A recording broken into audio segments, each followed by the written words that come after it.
the floor where they drop like bombs. Faceless voices running all the cons. Digital whispers in the binary night. No light, no face, pure sound, no sight. Stories unfold in the dark unscrolled. Echoes of silence, secrets untold. Waves crash loud in this audio cave. No mic, no fame, just the sound we crave. Tune and turn up, let the silence break. Raw, unfiltered, hear the earthquake.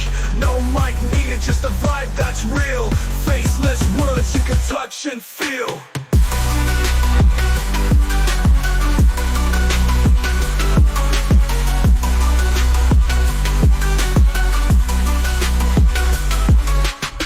In shadows, voices untamed. No need for spotlight, no claim to fame. Just a beat of life in a stream of thought. Every word a punchline, no need to be taught. Just listen close, no visuals needed. Raw conversation, unprocessed, unseated. Feel the pulse in every sentence said. No distractions, just thoughts in your head. Whispers of the streets, rumbling through. Faceless yet vivid, a world in view. No mic, just souls, connecting in flow. Pure and raw, let the rhythm go.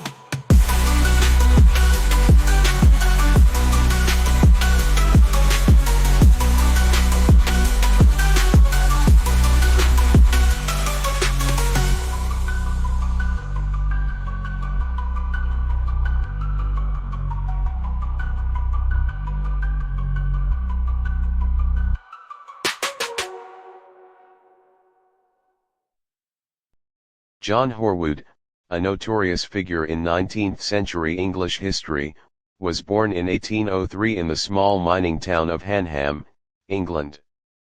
His childhood was a stark reflection of the harsh realities faced by many working-class families of the era. As one of 10 children born into a mining family, Horwood's early years were undoubtedly marked by poverty and the grueling demands of labor. He entered the mines at a young age, a common practice for children in those times, contributing to the family's meager income. However, Horwood's youth was not defined solely by hardship. He developed a reputation for a mischievous and rebellious spirit, often finding himself entangled in trouble with the local authorities. This early inclination towards rule-breaking would ultimately shape the course of his life, leading him down a path of crime and ultimately, to infamy. The 19th century, a period spanning from 1801 to 1900, was a time of extraordinary transformation across the globe. The Industrial Revolution, characterized by technological advancements like the steam engine and the factory system, fundamentally reshaped societies.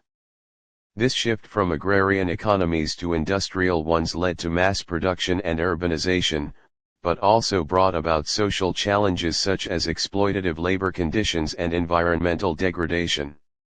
This era witnessed significant social and political upheavals. The rise of nationalism fueled movements for independence and the formation of new nation-states.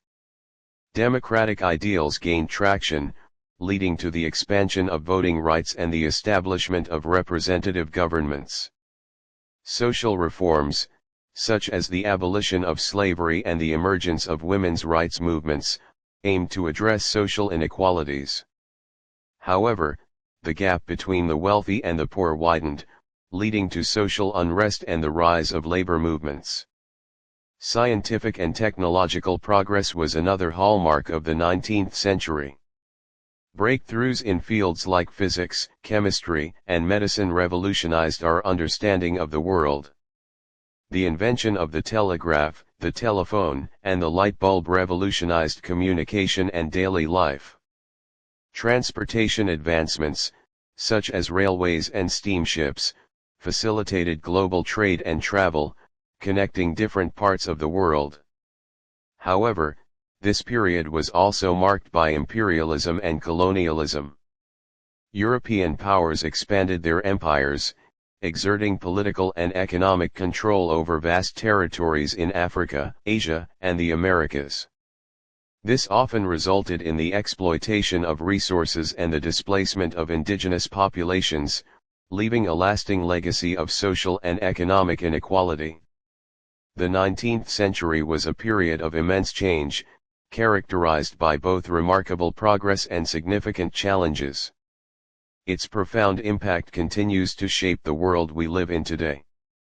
Unfortunately, specific details about John Horwood's formal schooling are scarce. Given his family's likely economic situation and the limited educational opportunities available to working-class children in early 19th century England, it's probable that his formal education was minimal. He may have attended a basic local school for a short period, but his primary education likely came from his parents and the experiences of daily life within his working-class community. His mischievous and rebellious nature suggests he may not have thrived in a traditional school setting. It's more likely that his education came from the harsh realities of working in the mines, the practical skills he learned from his father, and the streetwise knowledge he acquired through his interactions with other children in the town. This informal education, while lacking in formal structure, likely played a significant role in shaping his character and the path he ultimately took in life. Both the case of John Horwood and the occurrence of modern-day school shootings emphasize the critical need to understand individual behavior and the factors that may contribute to acts of violence. In Horwood's case, his history of misbehavior and the possibility of underlying mental health issues might have played a significant role in his actions. Similarly, in the context of school shootings, comprehending the motivations and mental states of the perpetrators is crucial for effective prevention strategies. By gaining a deeper understanding of the individuals involved, we can begin to identify potential warning signs and develop interventions to mitigate the risk of future violence. Understanding individual behavior becomes even more crucial when considering the role of manifestos in some school shootings. These documents often provide insights into the perpetrator's mindset, motivations, and grievances. By carefully analyzing the language, themes, and underlying ideologies expressed in these manifestos, investigators and researchers can gain valuable information about the individual's worldview, their grievances, and the factors that may have contributed to their violent actions. This information can be used to develop more effective prevention strategies and to improve our understanding of the psychological and social factors that contribute to such tragic events. In 1819, at the tender age of 16, John Horwood was dismissed from his employment at a local spelter works. This termination was a direct consequence of his persistent misbehavior. Horwood had cultivated a reputation for mischievous and destructive conduct, engaging in pranks and acts of vandalism that disrupted the workplace and likely caused considerable frustration among his colleagues and superiors. His inability to conform to the expected standards of behavior ultimately resulted in his dismissal, leaving him without a stable source of income and further exacerbating his precarious social and economic situation. This event likely contributed to his increasing isolation and further fueled his rebellious tendencies, ultimately culminating in the tragic events that followed. On January 25, 1821, John Horwood witnessed a confrontation between Eliza Balsam and another man, William Waddy. In a fit of anger or jealousy, Horwood impulsively threw a stone at Eliza, striking her on the head. This seemingly minor act of violence would have unforeseen and tragic consequences, ultimately leading to Eliza's death and Horwood's own conviction for murder. It's crucial to acknowledge that the account of John Horwood throwing a stone at Eliza Balsam was primarily based on the testimony of William Waddy. Circumstantial evidence, the prosecution's case against Horwood relied heavily on Waddy's testimony, which may have been influenced by personal biases or motivations. Lack of independent corroboration, there may not have been independent witnesses to the incident, making it difficult to verify the accuracy of Waddy's account. Potential for misinterpretation, the events leading up to Eliza Balsam's death may have been misinterpreted or misrepresented during the investigation and trial. Stoning has a long and complex history, appearing in various cultures and religious texts throughout time. It was often employed as a form of capital punishment for serious offenses, reflecting societal values and beliefs. In ancient times, stoning was practiced in various civilizations, including those in the Middle East and Mediterranean. It was often seen as a public spectacle, with the community participating in the execution. Religious texts, such as the Bible and the Quran, mention stoning as a prescribed punishment for certain offenses. However, the interpretation and application of these religious texts have varied significantly throughout history and across different cultures.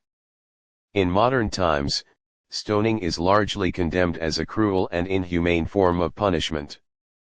International human rights law prohibits its use, and it is rarely, if ever, legally practiced in most countries.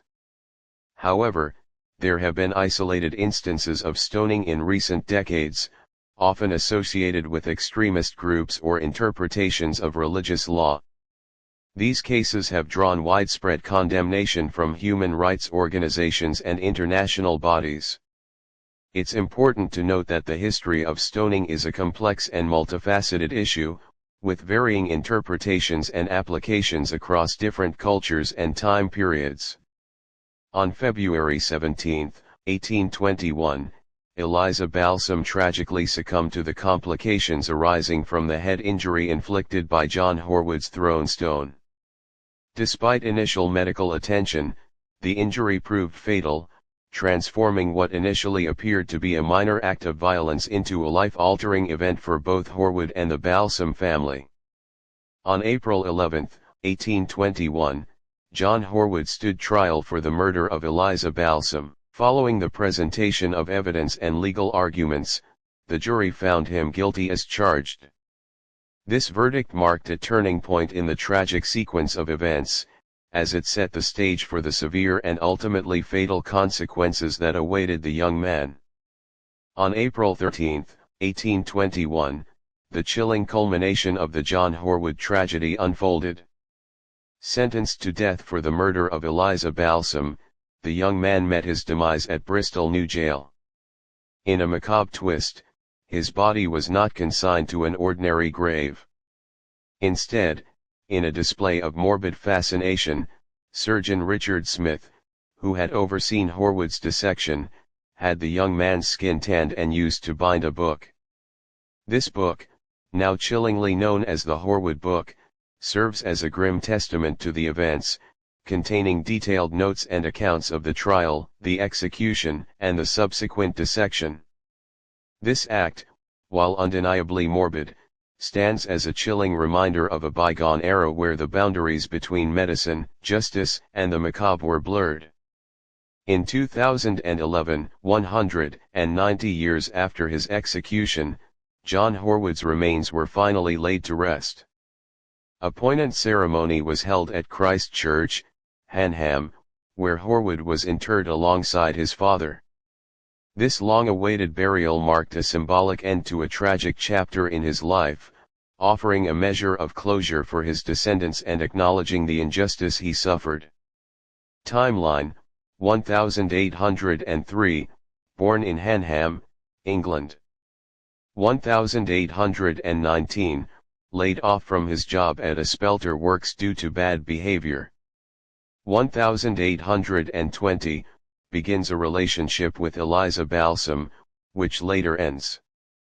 1821, January 25, witnesses a confrontation between Eliza Balsam and another man, William Waddy. Throws a stone at Eliza, injuring her. February 17, Eliza Balsam dies from complications related to the injury. April 11, John Horwood is tried and convicted of murder. April 13, hanged at Bristol New Jail. His skin is used to bind a book containing the case notes and account of his trial, now known as the Horwood Book. 2011, John Horwood's remains are buried alongside his father at Christ Church, Hanham, 190 years after his execution. This is a comprehensive analysis of the John Horwood case, incorporating elements of philology and language analysis. Here are some of the key observations. Historical context. The analysis effectively situates Horwood's story within the broader context of the 19th century, highlighting the social, economic, and political transformations of the era. Social commentary. The text explores the social realities of the time, including poverty, child labor, and the limited opportunities available to working-class individuals. Psychological analysis. The analysis attempts to understand Horwood's behavior by exploring his personality, his rebellious nature, and the potential impact of his upbringing and social environment. Language analysis. The text examines the language used in various contexts, such as the description of Horwood's behavior, the legal proceedings, and the treatment of his body after death. It also analyzes the language used in historical accounts and modern interpretations of the events. Ethical considerations. The analysis raises ethical questions about the treatment of Horwood, the use of his body for medical purposes, and the societal fascination with the macabre. Modern relevance. The analysis connects the Horwood case to contemporary issues, such as school shootings and the importance of understanding individual behavior and the factors that contribute to violence. Philology and language analysis specifics. The text pays attention to the specific words used to describe Horwood, his actions, and the events surrounding his case. For example, words like mischievous, rebellious, destructive, and impulsive are used to characterize his personality. The tone of the analysis shifts depending on the subject matter. For example, the description of Horwood's childhood is more sympathetic, while the description of his trial and execution is more somber and objective. The analysis identifies and analyzes the use of figurative language, such as metaphors and similes, to enhance the narrative and convey specific emotions. The analysis considers how the meaning and connotations of certain words have changed over time. For example, the term spelter works might not be immediately familiar to modern readers. The text examines the language used in legal documents, medical reports, and historical accounts, paying attention to the specific terminology and its implications.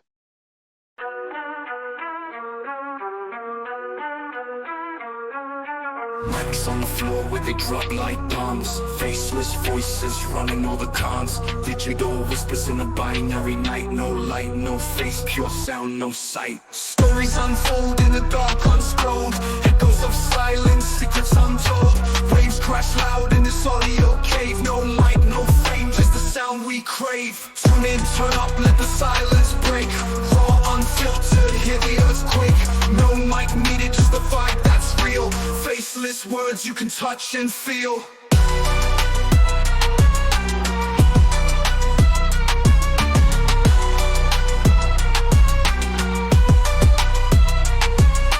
Hidden in shadows, voices untamed. No need for spotlight, no claim to fame. Just a beat of life in a stream of thought. Every word a punchline, no need to be taught. Just listen close, no visuals needed. Raw conversation, unprocessed, unseated. Feel the pulse in every sentence said. No distractions, just thoughts in your head. Whispers of the streets, rumbling through. Faceless yet vivid, a world in view. No mic, just souls, connecting in flow. Pure and raw, let the rhythm go.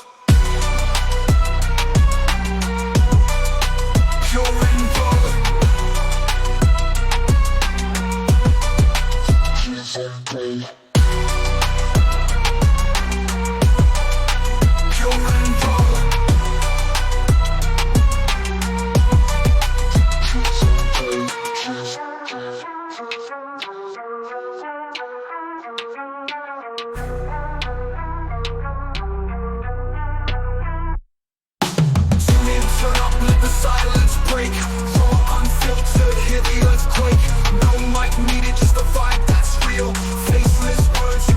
And feel. Tune in, turn up, let the silence break.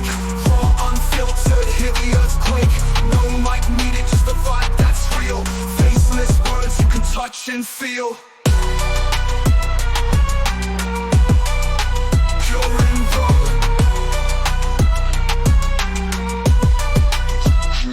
Tuesday.